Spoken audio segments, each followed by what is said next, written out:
علی سیدنا و مولانا محمد وعلی آل سیدنا و مولانا محمد وبارک وسلم۔ معزز شرکاء عرفان الحدیث کورس، بحمد اللہ تعالی لیکچر نمبر 5 پارٹ 1 اصطلاحات حدیث کے سبق میں ہم شریک ہیں۔ آج ہم اپنے سبق میں حدیث سنت کے بعد اثر، خبر، مرفوع اور موقوف کے بارے میں پڑھیں گے۔ اثر کسے کہتے ہیں، خبر کسے کہتے ہیں، اور پھر اثر اور خبر کی وضاحت کے لیے ہمیں مرفوع اور موقوف کو سمجھنے کی بھی ضرورت پیش آئے گی۔ حدیث اور سنت کا فرق ہم اپنے پچھلے لیکچرز کے اندر سمجھ چکے ہیں۔ آج ہم بالترتیب پہلے اثر کا معنی سمجھیں گے اور پھر اس کی وضاحت جس حد تک ضروری ہی وہ میں آپ کی خدمت میں پیش کروں گا۔ پہلی بات یہ ذہن نشین فرما لیں کہ یہ چاروں لفظ یہ ایک ہی معنی میں استعمال ہوتے ہیں۔ اصطلاحات حدیث میں حدیث کا لفظ، سنت کا لفظ، اثر کا لفظ اور خبر کا لفظ، یہ چاروں لفظ استعمال ہوتے ہیں ایک ہی معنی میں۔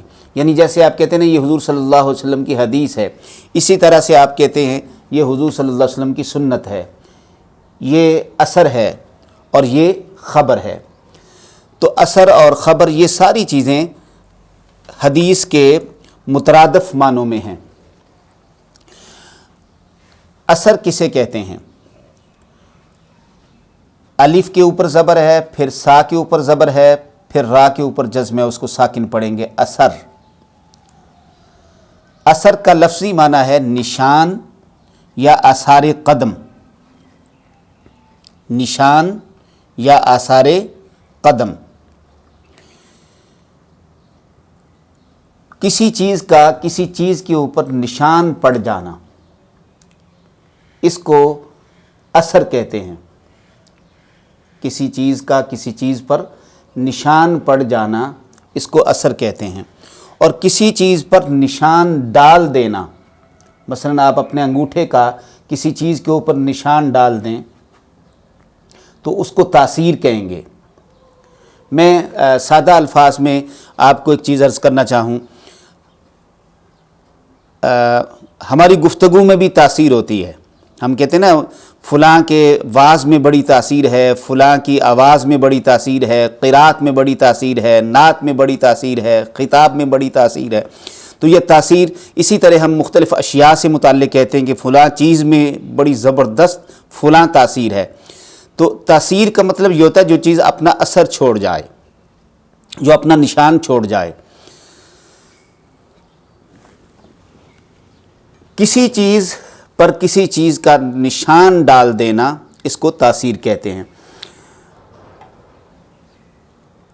حدیث پاک میں جس طرح سے حدیث کا لفظ استعمال ہوتا ہے، اسی طرح لفظ تاثیر بھی استعمال ہوتا ہے، اور اسی سے ایک لفظ آثار بھی استعمال ہوتا ہے۔ آثار،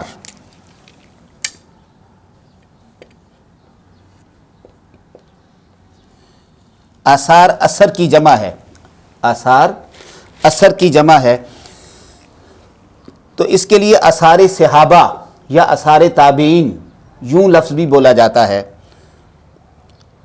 تو بالکل جس طرح سے آپ نے حدیث اور سنت کے اندر محدثین کرام کے دو موقف پڑھے ہیں، اسی طرح سے اثر میں بھی، خبر میں بھی، مرفوع، موقوف، یہ سب میں محدثین کرام کے دو موقف ہیں۔ بالکل اسی طرح سے سیم ایک موقف یہ ہے کہ جس طرح سے حدیث اور سنت میں کوئی فرق نہیں ہے، اسی طرح اثر بھی حدیث اور سنت ہی کا تیسرا نام ہے۔ اور دوسرا موقف یہ ہے کہ صحابہ رضوان اللہ علیہم اجمعین کے اقوال اور صحابہ رضوان اللہ علیہم اجمعین کے افعال اور ان کے احوال، اسی طرح تابعین کے اقوال و افعال اور احوال اثر کہلائیں گے۔ لہذا ان کی نسبت جب لفظ بولا جائے گا تو اس کو آثار صحابہ کہا جائے گا۔ اب اس کے سمجھنے کے لیے آپ مزید مرفوع کی اصطلاح کو سمجھیں. حدیث مرفوع اور حدیث موقوف یہ بھی دو اصطلاحات استعمال ہوتی ہیں. مرفوع کا لفظی معنی ہوتا ہے وہ چیز جس کو بلند کیا گیا ہو. مرفوع رفع سے بلند کیا جانا، وہ چیز جس کو بلند کیا گیا ہو، جس کو اٹھایا گیا ہو. بلند شدہ انگلش میں کہتے ہیں ایکسالٹڈ. بلند شدہ جس کو اٹھایا گیا ہو، بلند کیا گیا ہو. وہ روایت یا وہ حدیث جس کی سند حضور نبی اکرم صلی اللہ علیہ وآلہ وسلم تک پہنچتی ہو، بیچ میں کوئی انقطاع نہ ہو. صحابی رسول صلی اللہ علیہ وآلہ وسلم صراحتاً حضور نبی اکرم صلی اللہ علیہ وسلم کا نام لے کر کہیں، جیسے آپ نے کل بھی روایت پڑھی، حدیث پاک پڑھی، سمعت النبی صلی اللہ علیہ وسلم. صحابی کہتے ہیں میں نے رسول اللہ صلی اللہ علیہ وسلم کو فرماتے ہوئے سنا. یعنی سند جو ہے وہ حضور نبی اکرم صلی اللہ علیہ وسلم کے قول مبارک تک پہنچ گئی، اور اس کے بعد پھر حضور صلی اللہ علیہ وسلم کا فرمان مبارک شروع ہو جاتا ہے. اسی طرح اس حدیث پاک میں بھی آپ دیکھیں، حضرت ابو ذر غفاری رضی اللہ تعالیٰ عنہ کہتے ہیں کہ قال لی رسول اللہ صلی اللہ علیہ وسلم، مجھ سے رسول اللہ صلی اللہ علیہ وسلم نے ارشاد فرمایا. پھر آگے حضور نبی اکرم صلی اللہ علیہ وسلم کا بیان شروع ہو جاتا ہے. یعنی جس میں صحابی رسول حضور نبی اکرم صلی اللہ علیہ وآلہ وسلم تک صراحتاً سند کو پہنچا دے، اس کو مرفوع کہتے ہیں. بات سمجھ میں آئی؟ جس میں سند حضور صلی اللہ علیہ وآلہ وسلم تک پہنچے اس کو مرفوع کہتے ہیں، حدیث مرفوع. اسی طرح موقوف اس کا دوسرا حصہ ہے، اس کے برعکس، جس کا لفظی معنی ہے ٹھہرا ہوا یا جو رک گیا ہو. انگلش میں کہتے ہیں ہالٹڈ. ٹھہرا ہوا یا جو رک گیا ہو. وہ روایت جو صحابی رسول صلی اللہ علیہ وآلہ وسلم کے قول مبارک تک جا کے رک جائے، یعنی تابعی سے شروع ہوئی یا صحابی سے شروع ہوئی. راوی بیان کرتے ہیں، آپ یوں سمجھیں، راوی بیان کرتے ہیں کہ مجھ سے فلاں نے بیان کیا، فلاں نے فلاں سے بیان کیا، فلاں نے صحابی رسول صلی اللہ علیہ وآلہ وسلم کو فرماتے ہوئے سنا، اور اس کے بعد صحابی رسول صلی اللہ علیہ وآلہ وسلم کا قول مبارک نقل کر دیا گیا. یعنی صحابی رسول صلی اللہ علیہ وسلم تک بات جا کے ختم ہو گئی، رک گئی، اس سے آگے سند نے پیش قدمی نہیں کی. اس روایت کو موقوف کہیں گے. لہذا جو محدثین کرام حدیث، سنت اور اثر اس سے متعلق یہ تعریف کرتے ہیں کہ جس کی سند حضور صلی اللہ علیہ وآلہ وسلم تک پہنچے، جس میں کوئی انقطاع نہ آئے، جو راستے میں رکے نہیں، موقوف نہ ہو، حضور نبی اکرم صلی اللہ علیہ وآلہ وسلم تک پہنچے، اس کو مرفوع کہتے ہیں. لہذا جو حدیث مرفوع ہوگی اس کو حدیث بھی کہا جا سکے گا، اس کو سنت بھی کہیں گے، اس کو اثر بھی کہیں گے. وہ تینوں نام حضور نبی اکرم صلی اللہ علیہ وسلم کی حدیث کے ہی ہوں گے. دوسرا موقف یہ ہے کہ جو روایت صحابی رسول صلی اللہ علیہ وآلہ وسلم کے قول مبارک تک جا کر رک گئی اور اس نے آگے پیش قدمی نہ کی، اس کو آثار صحابہ کہیں گے. اس کو حدیث یا سنت کا ٹائٹل نہیں دیا جائے گا، اس کو آثار صحابہ کہیں گے.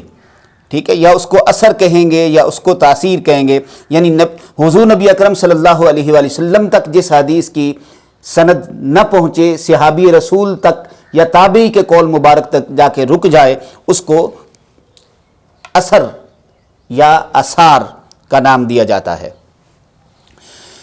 اس کے بعد چوتھی چیز ہے خبر. حدیث، سنت، اثر اور خبر. خبر کا لفظی معنی ہوتا ہے اطلاع یا رپورٹ. اطلاع یا رپورٹ انگلش میں کہتے ہیں نیوز. بالکل یہ بھی لفظ اسی طرح سے حدیث کے ہم معنی ہے، مترادف ہے.